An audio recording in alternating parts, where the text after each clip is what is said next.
Turbo and 2K show. What is going on? Welcome to tonight's episode, 2K crew.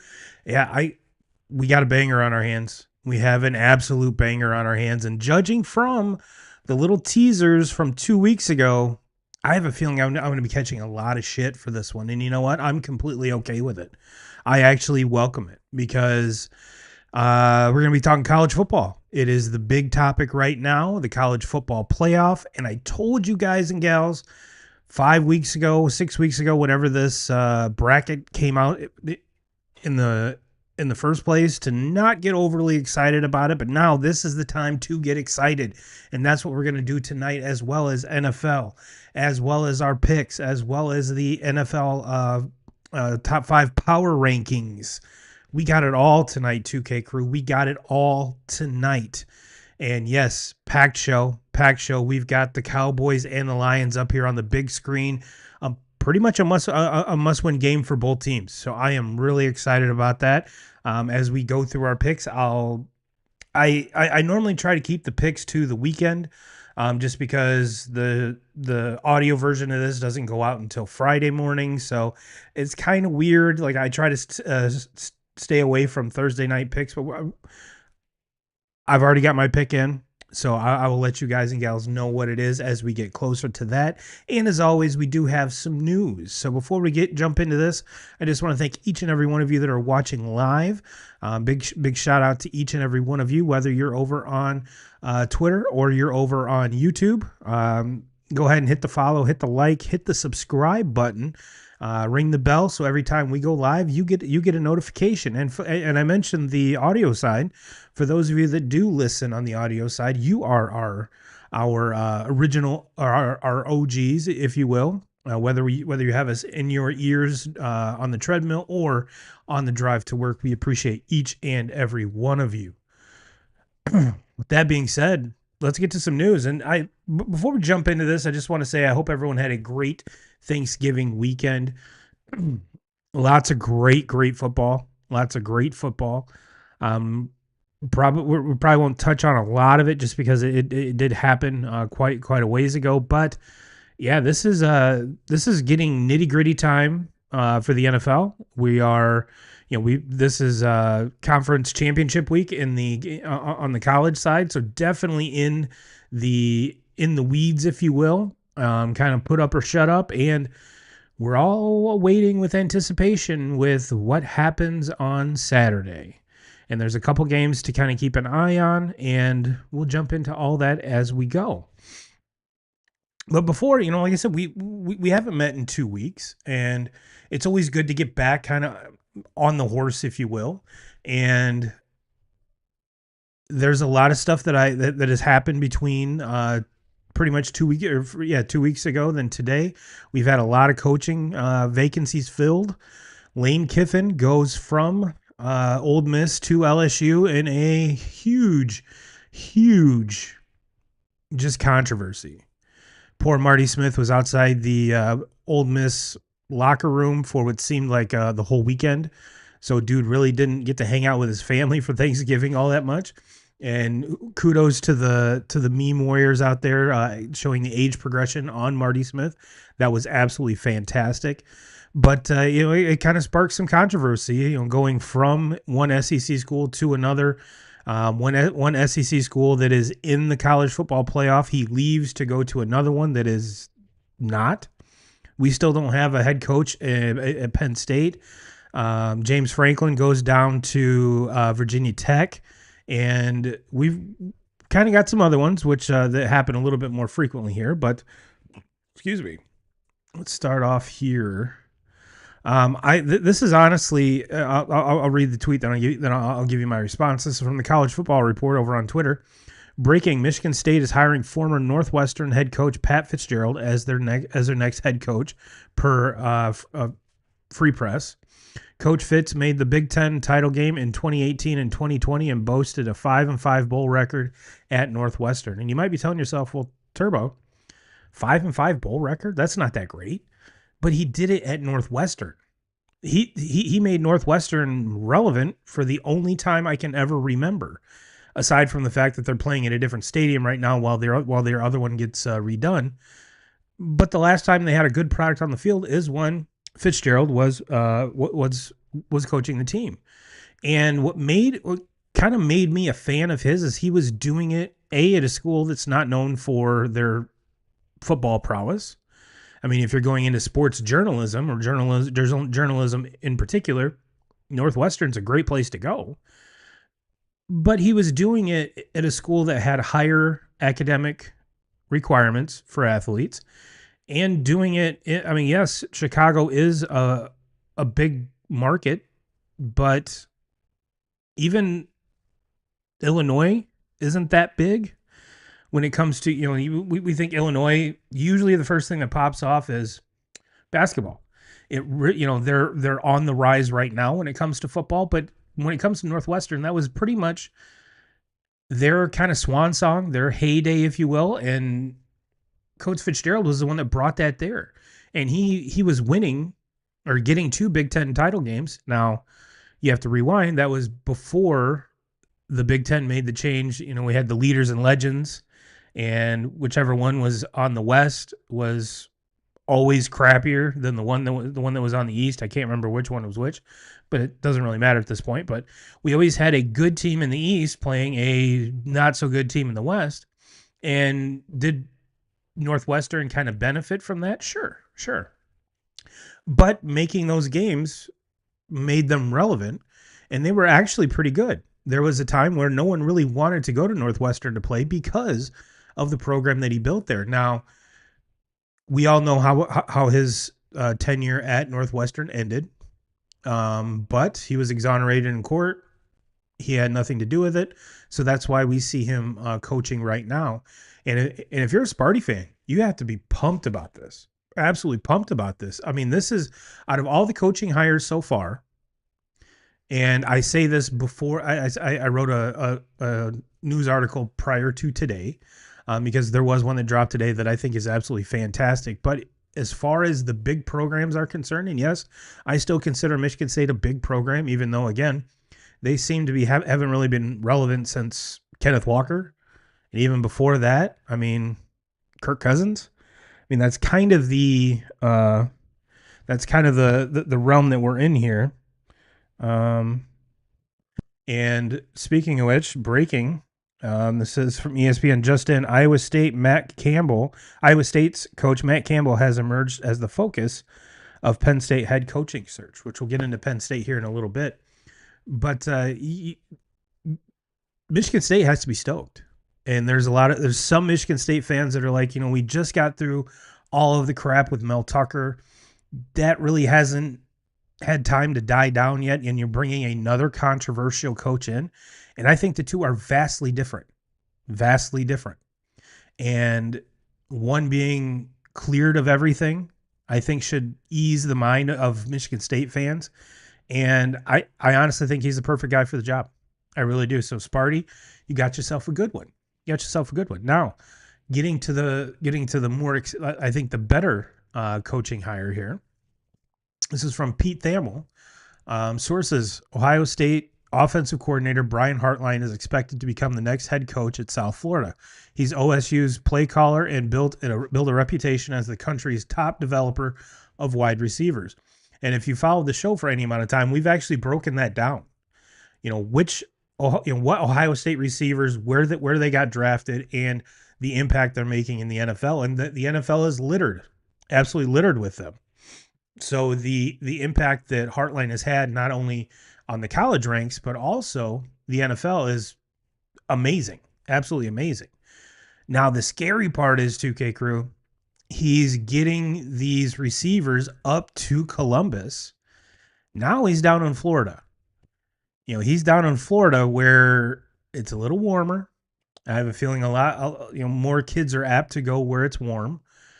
And there's a lot of talent in Florida and the encompassing South that seems to be where the great wide receivers come from. So now he's kind of banging around in their backyard. He's not just pulling them from Columbus. Now, I have a very good feeling that the checkbook in South Florida isn't quite as big and as deep as Ohio State. But this is kind of scary. This is kind of scary, and it not only is it a great hire for South Florida, you have to look at the flip side. Now, Ryan Day has been able to plug and play um, coordinators and stuff like that, but I think this one goes deeper because not only was Hartline the offensive coordinator this year, but he's been the wide receiver coach and helped in recruiting. So now he's taking all of that down to South Florida with him, and I think it's an absolute banger of a hire. I really really do, and he was one of the guys that he was that next kind of big coordinator to hopefully get a head coaching gig, and now that that's happened, I think this could ultimately change the whole entire college football landscape if you think about it. Ohio State has been that just wide receiver and now are they going to be able to continue that without him? It leads itself to question, and I my ultimate reaction would be no. It's will Ohio State still have good wide receivers in the future? Absolutely, because they're Ohio State. But are they going to be to the talent levels that Hartline has been able to recruit up there and ultimately develop into the studs that they are in the NFL? That's kind of like, we're seeing with the Lions as they're kicking a field goal right now. The Lions struggling on offense without Ben Johnson, and you see the success in Chicago that Ben Johnson's having. And I think that's very similar to what we're going to see with as far as the offensive coordinator part goes. I'm not worried about that. Coach Day will be able to bring in kind of next man up type of thing. But as far as the development of the wide receivers and getting him there, that's going to be the challenge. So it's quite possibly right now there's not a lot of people talking about it just because South Florida isn't that big name. It's not the Penn State. It's not the LSU. It's not the Florida. So it's not garnering that type of attention. But for college football fans, this is huge. And if you're a South Florida guy or gal, you got to love this. You absolutely have to love it.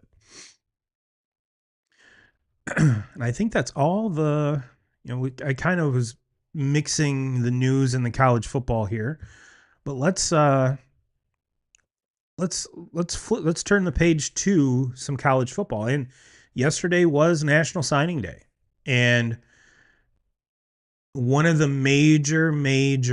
there's two major kind of news stories, and I'll tease the big one, and then we'll start with this one here. This is from Bussin' with the Boys. Number one quarterback Jared Curtis is flipping his commitment from Georgia to Vanderbilt. And why does that really matter? Did you hear what I said? He flipped his commitment from Georgia to Vanderbilt. Vandy, the SEC school that everyone used to joke about, now they're on the precipice of doing something they've never done, make a college football playoff.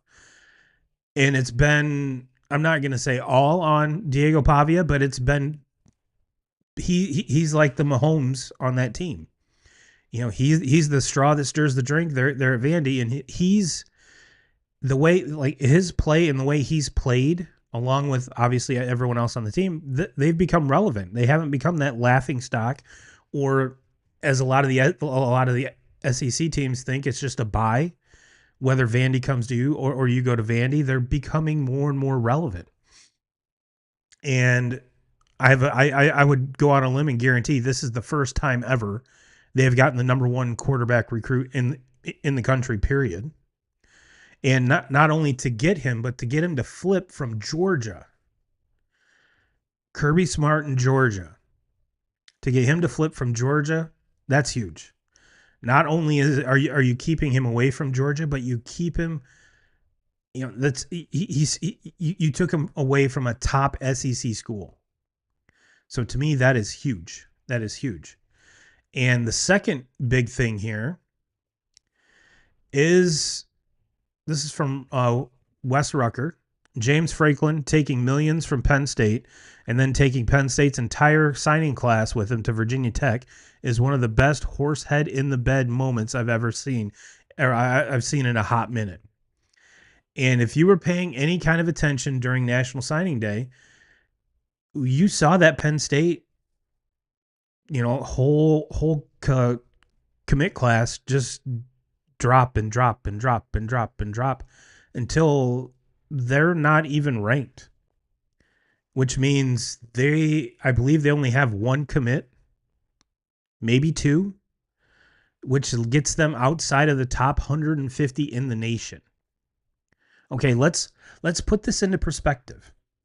This was the number 3 team in the country when the season started. Didn't have the start that I think any one of us thought. They were the first to fire their coach. They don't have one yet. I mean, we talked about old buddy. There's mutual interest, even though everyone on the team is rallying for the interim coach to stay. And you have no coach, and which if you yourself were a recruit or your son was one of the recruits, would you want him to honor his commitment, even a verbal commitment, to a place that's completely up in the air? If you're any kind of, you don't even know what system this coach is gonna bring in. You don't know if he's going to be an offensive coach or a defensive coach. He doesn't even have a staff. So is it shocking that all of these commits were decommitting? Absolutely not. But to see the absolute free fall that Penn State is in, it absolutely blows my mind. And kudos to James Franklin for getting like $57 million, $58 million, whatever it was, just to go home. Sign me up for that all day, every day. But he lands at Vatech, and there were rumors that he was reaching out even to some of my Irish players. And as you can imagine, new face in a new place, you're like, all right, this is what we're gonna do, and I'm gonna flex my muscle the way I know how, because I was at the almighty Penn State, and he was getting, he was always a top 10 recruiting class up there.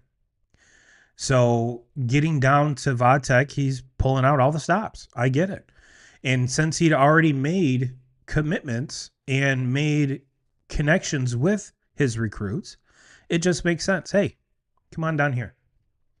Come on down here. We've got you down here. Different colors, different conference, same coach.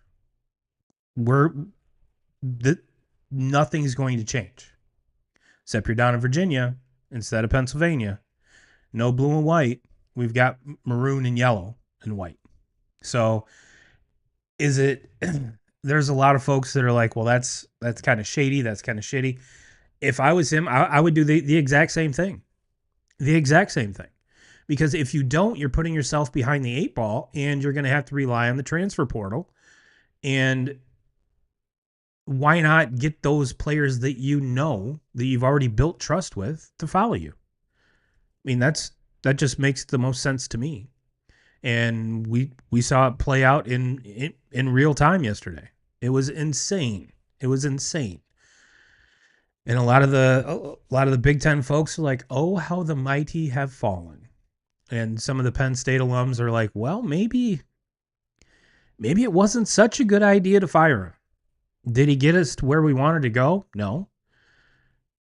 Was this kind of the worst season that he's had up there? Yeah. Had patience grown thin with him for not being able to win big games? Yep. But I have a very good feeling if you were to poll any amount of Penn State alum or fans, you'd be like, you could continue to have James Franklin, or you could have this situation right here. And I think right now, a lot of the Penn State crew would be like, maybe Franklin wasn't so bad after all. Maybe just give him a little bit more time. Just give him a little bit more time. So that's, to me, that kind of blows my mind. That blows my mind. And to see, like I said, to see how the mighty have fallen. So that's kind of the college football news, some news to get us vibing. You know, like I said, took last week off to be with the fam. You know, kind of get the bearings greased up here a little bit. And for those of you that are watching live, go ahead and drop a comment. I will read them and we'll discuss them. We'll discuss them. So let's, if you saw the thumbnail, if you saw the title, we're going to be talking about primarily who's in, who needs to be in, who needs to be out in the college football playoff. We're going to look at some reactions, whether they're overreactions. That's for you and I to decide. But the ones that I picked, I think they all bring valid questions to the table. Now, before we jump into anything, and if you followed the show for any amount of time, you know I'm a huge Notre Dame fan. So I'm trying to put, as best that I can, my bias aside and look at this as black and white as I can. And yes, that is hard. That is hard because had Notre Dame won just one of the two games that they lost, they wouldn't even be a question mark. They would be hosting a first round game. Hands down. I mean, without a question. But since this is the bed that we made, we have to live with the decision, and we're hoping that as Notre Dame faithful, we're hoping that we're in. But let's take a look at the bracket as it sits right now. We've got Ohio State, Indiana, Georgia, Texas Tech, all first round byes. And then we've got Oregon playing the conference champ number 5. Ole Miss playing the conference champ number 4. We've got A&M playing Notre Dame, and Oklahoma playing Alabama. Now, unless you've been living under a rock, the first, I would say, 7 teams have legitimate, they need to be in. But the rest of them there's baggage, there's question marks, what you don't see is Miami on here. And Miami isn't even playing in the ACC championship game. So that they don't have any more tape to put on. So where does that leave us? I mean, which one of these teams deserve to be in, and which need to stay home? And there are so many folks that are like, well, we need to switch this to 14 teams. We need to switch this to 16 teams. Here's the thing. No matter how big we make the field, we're always going to be debating who's in and who's out. If you look at the March Madness tournament, there's 64 teams. Then it went to 68. Now, what is it, 72 or whatever the hell it is? And we're always arguing about on the bubble teams. So if they can't get a solid 64 in basketball with way more games, what makes you think that everything will be clearer in football with 16 teams, with 32 teams, with 24 teams, with 14 teams? And when it comes, and yes, in basketball, we all like to see the Cinderellas. We all like to see the upsets. But here's the thing. It's a totally different story in football. I'm not saying that there's not a select group of fans that love to see upsets. But as far as the gameplay is concerned, just the size, athleticism, 9 times out of 10 will overcome the lesser athlete in college football. And that's where you get blowouts. And that's what we had last year in the first round. Now, moving into this year, they made the change where the automatic buys aren't just for the conference champions, which I totally agree with. That was the only change that I would have made from last year to this year, was to get rid of the conference champions getting the automatic buys. Now, this year brings into question Well, does the Power Five the top Power Five champion really need to be in too? And the short answer is I don't know. I don't know. This is the second year of this situation. And we've seen this year there's more there's like I said the top four teams they're up here. And then we have, 12 teams that are just squished together that are all very very close in talent and record, and it's hard to pick between those teams. So that's where we're running into trouble. And for those that are just saying this needs to change, this needs to change, we need to calm down. This is the second year. Had this been like year 10 or 12, to where there's a lot of other bullet points to pull from, a lot more data to pull from, then I would say yes. Something needs to change because the product that we're putting out there isn't reflective of the talent that's there. Are there going to be outlying years? Absolutely. Absolutely. But even in stats class, if you take 10 and you're looking for the best average, you take the lowest one out, take the highest one out, and that's where you get your average. So is this going to be one of those years where we're like, man, I don't think we got everything accomplished that we really wanted to with this field, but ultimately, did we get the champion that we think we deserve? I think that's the second part of that question is what we're going to have to wait and see. Because do I really think BYU has a chance to be Ohio State or Indiana? No, not a chance. Not a chance in hell. Could it happen? Yeah, it could. But do I really think it will? No, no. Do I think there's a lot of teams in this field that could very well win? Yes. Yes, I do. And if you look at the betting odds, which I'll bring up here. Nope, that's not the one. This is the one. This is from BetMGM, national championship odds. Ohio State's at plus 175. Indiana's at plus 450. So basically it's Ohio State versus the field. And then you've got Georgia plus 900, Notre Dame plus 900, A&M plus 1,000, Texas Tech plus 12, Alabama plus 15, Oregon plus 15, Ole Miss plus 20, and then Oklahoma plus 4,000,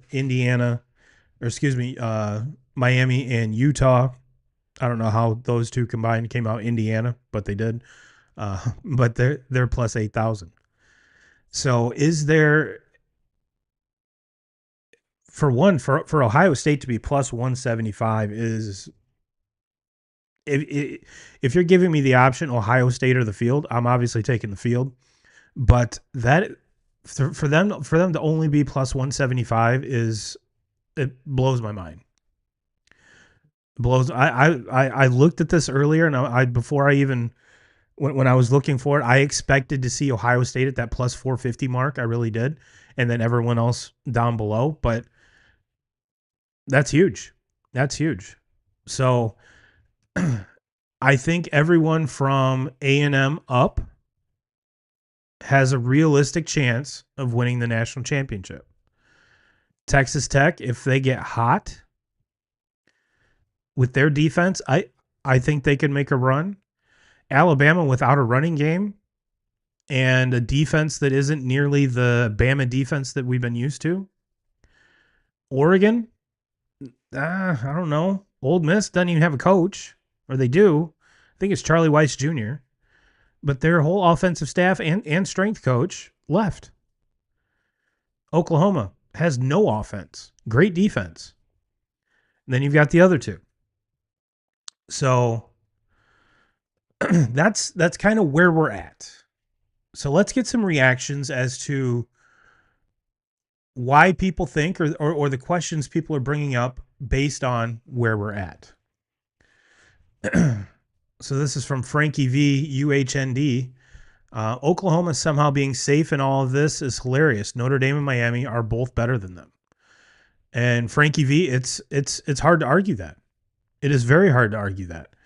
And if you're Boomer Sooner, you're like, we beat this team, we beat this team, we beat this team. It's like, yeah, because, but you're when Mateer was healthy prior to the injury, that was a whole different team.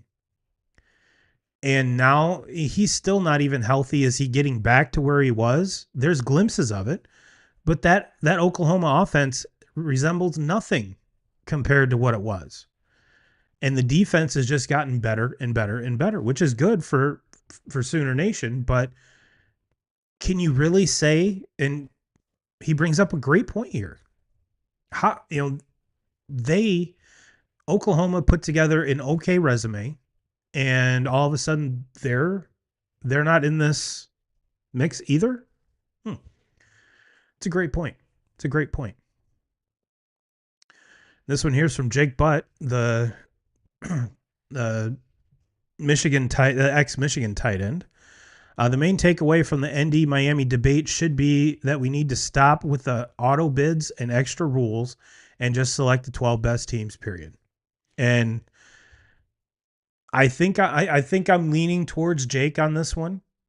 And if you want to be a Power 5 to make it into into the field of 12, I mean, we had a couple good ones last year, but that's not going to happen year in and year out.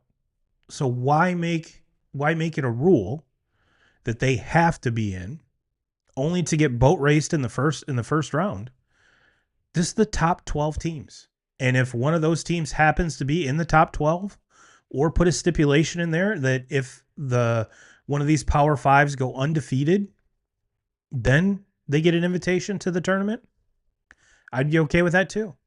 I would be okay with that too.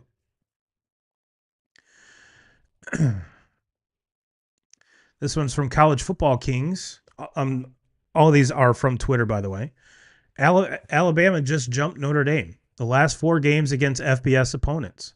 Notre Dame beat 9-2 Navy by 39, beat number 22 Pitt by 22, beat 3-9 Syracuse by 63, beat 4-8 Stanford by 28.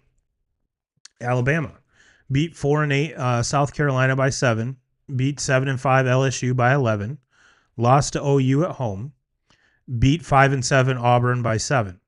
After being ranked behind Notre Dame for the past 2 weeks while ND crushed everyone, Alabama's 7-point victory over bowl-ineligible Auburn boosts them past the Irish, blatantly rigged for a certain conference. And the more research I did on this, there's a ton of people that are saying ESPN is SEC bias. And I've always tended to agree with that, but it seems to be more egregious the deeper we get into these rankings. And yeah, basically what Alabama did last week was they didn't give up a 15-point lead. They really, that's the tall and skinny of it. They did not blow a 15-point lead to win the game. And as I was watching the Notre Dame Stanford game at like 2:00 in the morning, you could see that the starters for Notre Dame had been removed long before. And that's when we saw a lot of the scoring from Stanford. Should that really matter? No. And for those of you that didn't watch it, Notre Dame's third string running back had multiple rushing touchdowns. And because Jeremiah Love was hurt on the first drive and barely played after that. So it is odd that one team blows out a school, another team doesn't blow a lead and wins against a completely unranked, unbowl eligible. Now, if it was a top 10 team or top 15 team and they won by 7, okay, I'd be more apt to listen to that argument. But for Alabama to jump Notre Dame like that draws huge question marks, not only from me, Irish fan here, but from a lot of other folks, a lot of other college football folks that just don't understand why. And it's mind blowing. It really is. It really is. Let's do this one next. This is from Pete Sampson. Marcus Freeman tells NBC News on Notre Dame's CFP drop to number 10, one spot behind Alabama. We're never always going to agree, especially when your program is the one that's getting dropped after winning by 20-something points. It's hard to argue with that. It's hard to argue with that. And like I said, in the lead up to this, I know I'm going to get heat because I firmly believe that Notre Dame is one of the 5 best teams in the country as we sit today, December 4th. I almost said December 2nd, December 4th. They are a totally different team than week 1, totally different team than week 2, and for the better. There's a lot of, I was listening to Todd McShay's podcast, and he was talking about some of these defenses and how great they are. And he never once mentions Notre Dame's defense. And I'm sure if you throw out those first 2 weeks, their defense is spectacular. I mean, if they don't lead college football with interceptions, they're tied for the lead. And it's just been a whole turnaround. And the offense has gotten better and better and better under a freshman, albeit redshirt freshman quarterback. And we've seen him take leaps and bounds. We talked about a couple weeks ago, the difference between CJ Carr and Riley Leonard. And if this team was able to get into the playoffs, they're a better team this year than they were last year. And they stood toe-to-toe with Ohio State last year. So getting them in, I think, there's a lot of people pushing back on not letting them in. I think a lot of it has to do with they hate Notre Dame. I have heard so many people say, Notre Dame just skirts everybody because they're not in a conference, which I don't understand what the hell that has to do with anything. Because if you're not in a conference, you can schedule whoever you want. And just as a Notre Dame fan, I'm used to it. I'm used to the hate. I'm used to the, grow a sack and join a conference. I've been getting that my whole life. So if that's the argument you want to bring, you're already too late. Already too late. But as far as this team is concerned right now, 2025, December 4th, I firmly believe that they are a top 5 team. And as we saw with these odds, they are right there. 1, 2, 3, the top 4. And this one here had me scratching my head. This is from Tyler Horka. Odds to make the college football from FanDuel Sportsbook. Yes, Notre Dame minus 480, Miami plus 490. No, Notre Dame plus 350, Miami minus 750. Does Vegas know? And let's go back to this one. Hem at plus 900 to win the entire thing. So if Vegas has them like that, why is there even a question? Why? And there was another book that put odds on a neutral field, Notre Dame versus Miami. They had Notre Dame a 5.5 point favorite.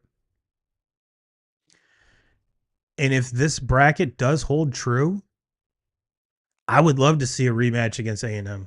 Love to see a rematch against Texas A&M.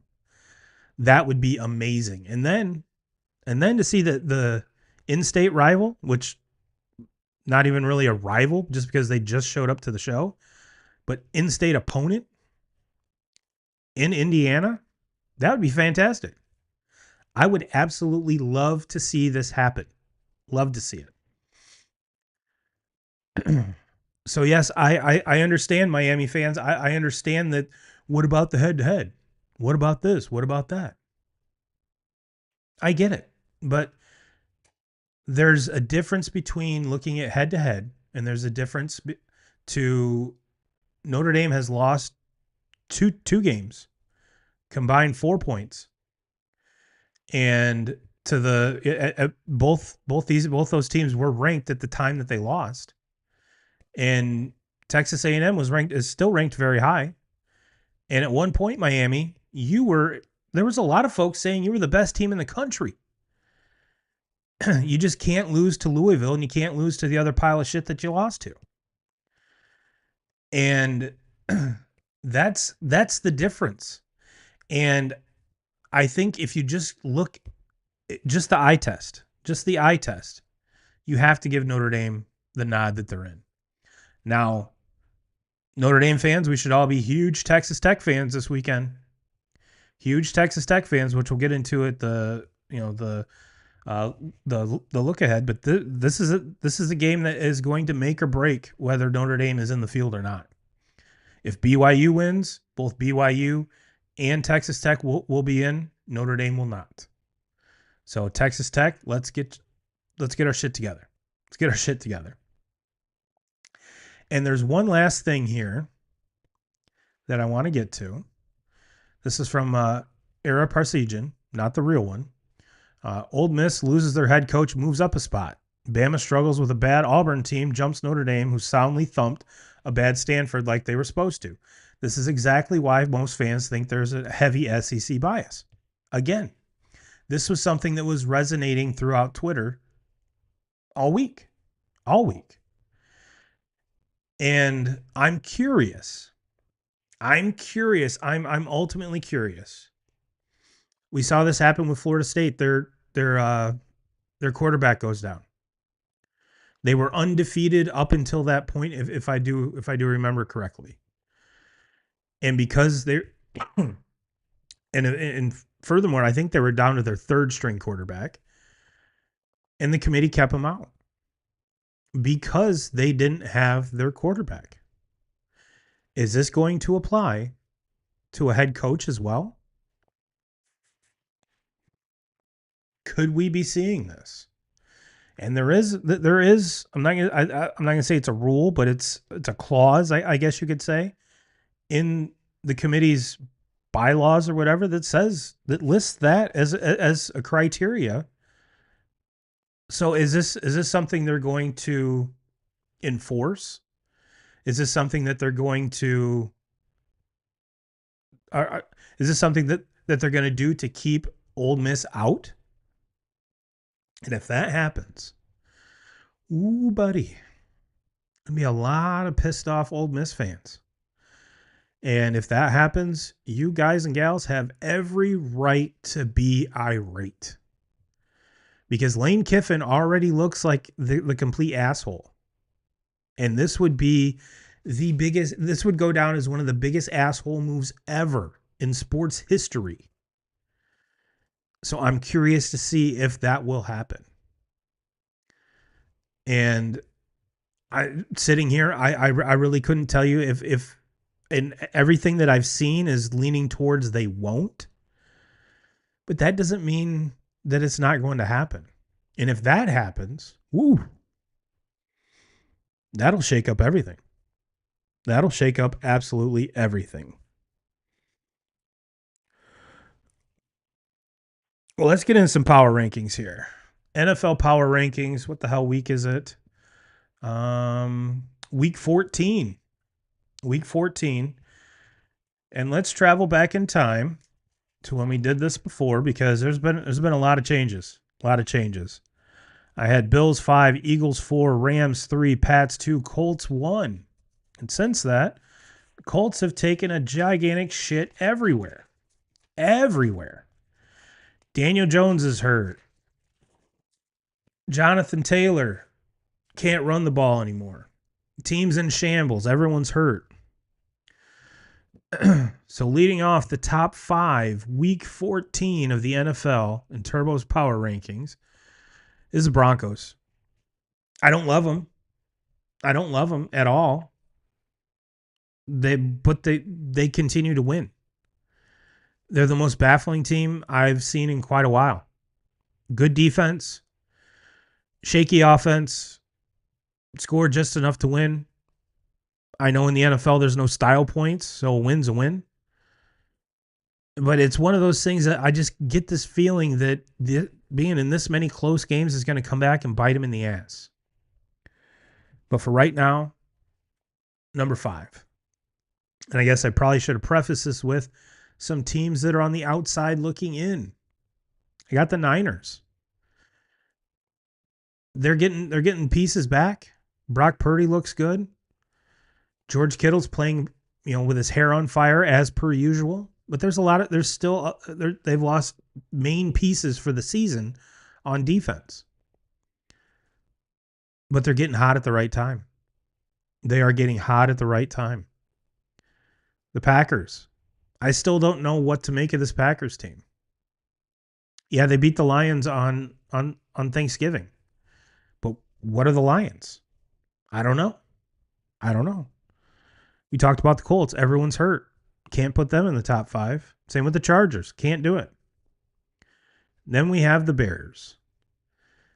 The number 1 seed in the NFC. Am I buying it? Not yet. Passing game stinks. Defense is okay. They get teams to turn the ball over a lot. Running game's good. I love Ben Johnson. It's going to be scary when that offense actually does click on all cylinders. Will that happen this year? I don't know.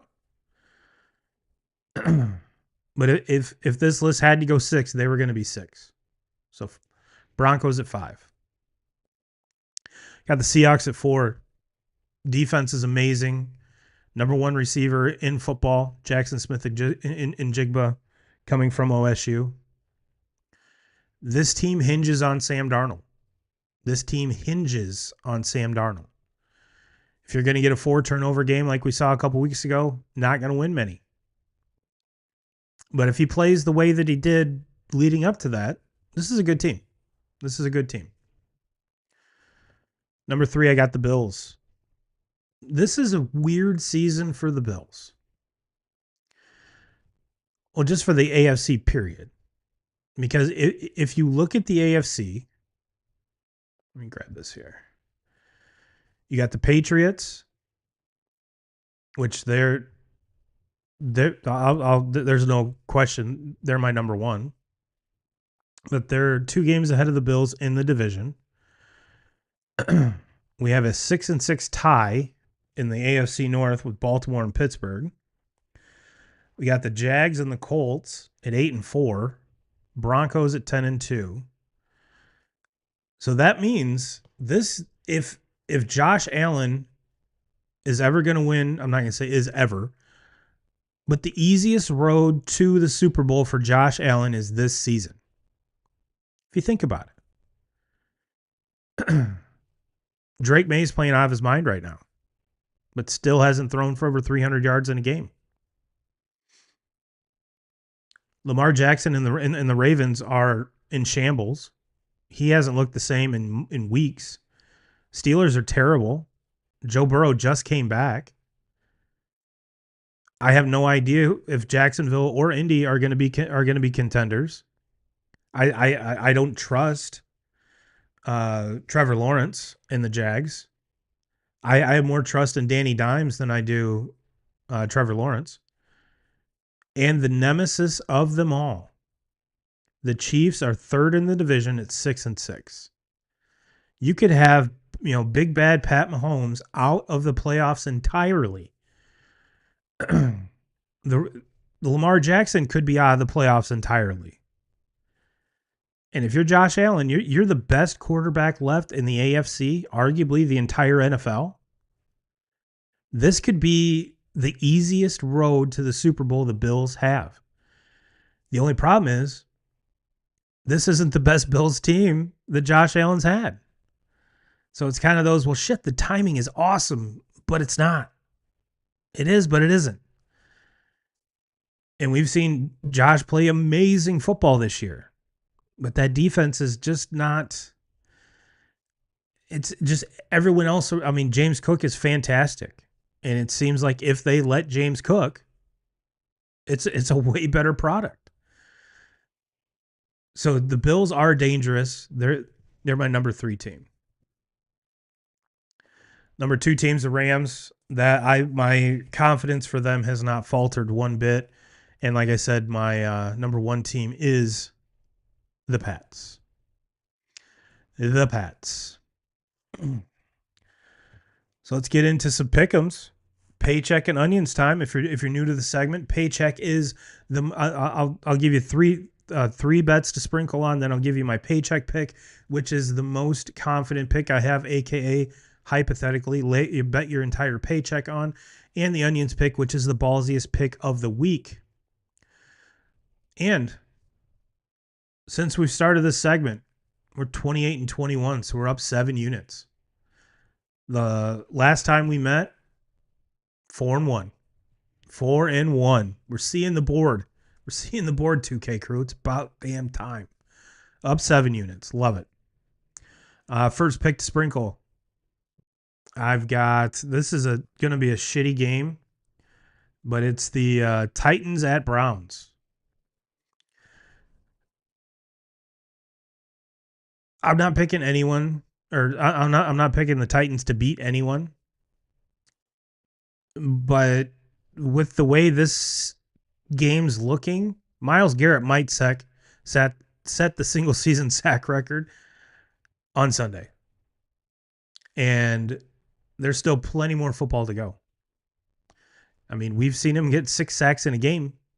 Why not that or more against this Titans team?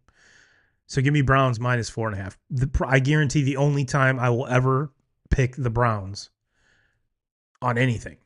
So mark this in your calendar. Browns minus 4.5. Next one, I've got Georgia minus 2.5. SEC title game. Where's it at here? Georgia at Bama. Give me Georgia minus 2.5. This Georgia team's playing very, very well. Without a running game, this Bama team, I can't. And the last one to sprinkle, we've got Texans at Chiefs. Give me Texans plus 3.5. This Texans team is a problem. Yeah, they're 7-5 right now. They're an absolute problem. Best defense in the league. Offense is playing much better. CJ Stroud has come back and has looked reminiscent of his rookie season. So they're clicking at the right time. And like I said, they're 7-5, which are 1 game behind the Colts and the Jags. So yeah, this Texas team could be a problem. And that defensive line against this shaky offensive line for the Chiefs. Yep. Give me those points. I'm taking the Texans. And if we weren't doing this ATS, I would probably take Texans money line. Probably take Texas money line. Paycheck game of the week, Ohio State over Indiana. Give me Ohio State minus 4. I don't think this is a high scoring game by any means. Both teams have very good defenses, but both teams have very good offenses. And this could be the game that we see a Heisman Trophy winner crowned. Could be. And my paycheck game of the week, give me the Bears at the Packers. Give me the Bears plus 6.5. Like I said, I haven't bought into this Packers team yet. And they are half game back of the Bears are a half game up on the Packers because they have that stupid tie, which I still think is very, very stupid. But yeah, give me Browns minus 4.5, Georgia minus 2.5, Texans plus 3.5, paycheck game, Ohio State minus 4, and the Bears onions game. Give me those 6.5 points. Give them to me. So let's take a peek at the NFL here. We kind of jumped into the standings here. But yeah, we talked about the Patriots and Bills. We talked about the AFC North. And my question to you, 2K crew, is, yeah, the Bengals are 4-8, but the other 2 teams ahead of them are 6-6. With Joe Burrow back, do they have a chance to win this division? If I had to put money on it, I'm going to say no. But am I rooting for it? Yeah. How awesome would that be? That would be completely awesome. And might signal the end for Mike Tomlin in Pittsburgh. There's some folks that want him to go coach at Penn State. The Big Ten would explode at that point. Big Ten would explode at that point. We talked about the AFC South, and the Titans have been mathematically eliminated. Good to know. AFC West, Broncos 10-2, Chargers 8-4, Chiefs 6-6, and the Raiders have been mathematically eliminated from the playoffs as well at week 14. NFC, we've got Eagles. And this Cowboys team, I don't know. I did take the Lions. And there's one extra. Let's get back to the pick screen here. There is one little bonus pick that I wanted to throw for you guys and gals. Give me Western Michigan, Miami of Ohio at Western Michigan. Give me Western minus 2.5. Show some love to my Broncos, who pretty much swept they had the MAC Player of the Year, Defensive Player of the Year, MAC Offensive Player of the Year, and the MAC Coach of the Year. So, yes, give me my Broncos on that one. Oh, almost forgot that. But yeah, this Cowboys team has proven that they're legit. Their defense isn't as bad, but they're still not good.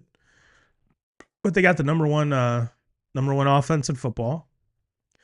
And Lions are up 10-3 right now in the second quarter. And just got a sack on Dak. But I think if Dallas, Dallas could be a problem. So I'm not counting the Cowboys out of this division quite yet, especially with the way the Eagles have just been kind of playing with their food, it seems like, and the dysfunction, or what I think a lot of outsiders would consider dysfunction in the locker room. And there's a lot of Eagles fans that are not happy with what's going on over there. So to say that this is a slam dunk, it's the Eagles division, I'm not so sure. Not so sure. Considering the Eagles have lost their last two, and the Cowboys have won their last three. Commanders and Giants are done. Actually, the Giants are mathematically eliminated.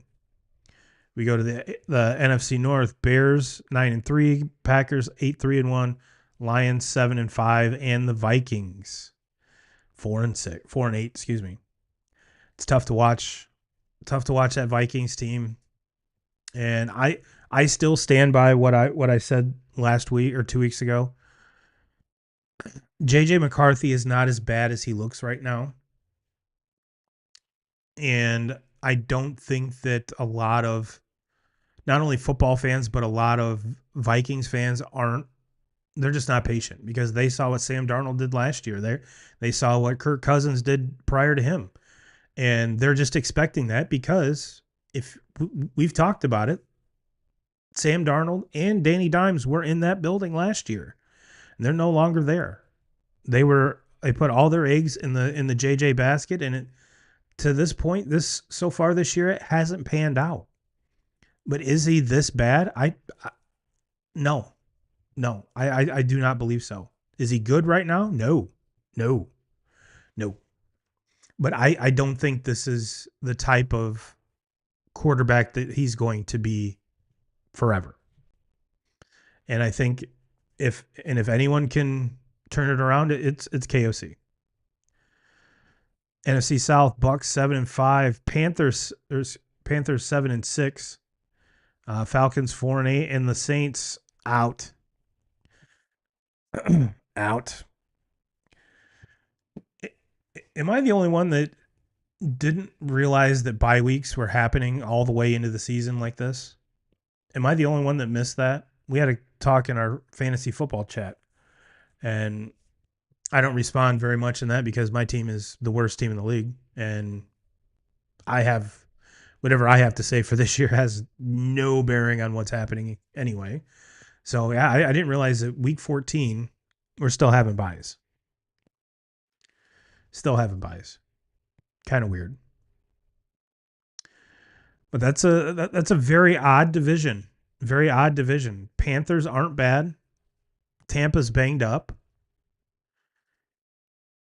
Falcons are bad. They are bad. But I that's going to be an interesting division to watch because I that one might come down to week 18. NFC West: Rams 9-3, Seahawks 9-3, Niners 9-4. 3 9-win teams. And as you saw, that Niners team is on the verge of my top 5. So they're getting hot at the right time. They're winners of their last 3. Seahawks winners of their last 2, and the Rams just lost this last week. So that's the standings. So let's take a peek at the college football slate here. We got games tomorrow, and we got games Saturday. We got Troy at James Madison. And they're not going to give me odds on any of these. So hold on here. I had it brought up. There you go. JMU's 23.5 point favorite. We've got Tennessee State, Jack State. Tennessee's a 2.5 point favorite. North Texas at Tulane. North Texas, 2.5 point favorite. Two teams that a lot of folks were wondering, are they going to enter the mix of the college football playoff? UNLV at Boise State. Boise's a 4.5 point favorite. Getting to Saturday. Notre Dame fans will know at 3:00 if we're going to be in or out, because that's BYU Texas Tech, first game of the slate at noon. Texas Tech 12.5 point favorite.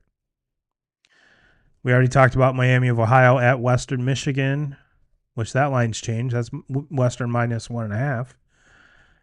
Georgia at Alabama is your 4:00 game. Georgia's 2.5 point favorite. Indiana at Ohio State is the 8:00 game, or one of the 8:00 games. OSU minus 4. And Duke at Virginia. Virginia 4-point favorite.